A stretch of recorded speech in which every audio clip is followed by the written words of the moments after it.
before the actual shutdown are still there because nothing was really solved. Yeah, that's exactly right. Nothing's really been solved. The economy was growing at about a 2.2% pace in the 4 years since the recession has ended. So going into the shutdown, we're growing at about a 2% pace. What's really changed? Nothing's changed that would suggest that growth is going to be stronger going forward.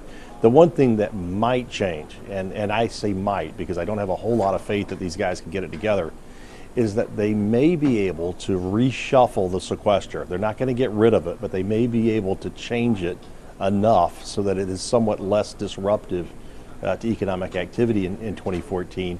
And if they do that, then we may wind up taking our GDP forecast up from 2.2% to maybe 2.3 or 2.4. They might be able to do a little bit, smooth some things around the edges, but they're not going to make dramatic changes at these next two, as we approach these next two deadlines. So when we look at this data that we are getting, and they measure very different things, which is more vulnerable in the economy, the manufacturing segment or the consumer, as we are in the fourth quarter here?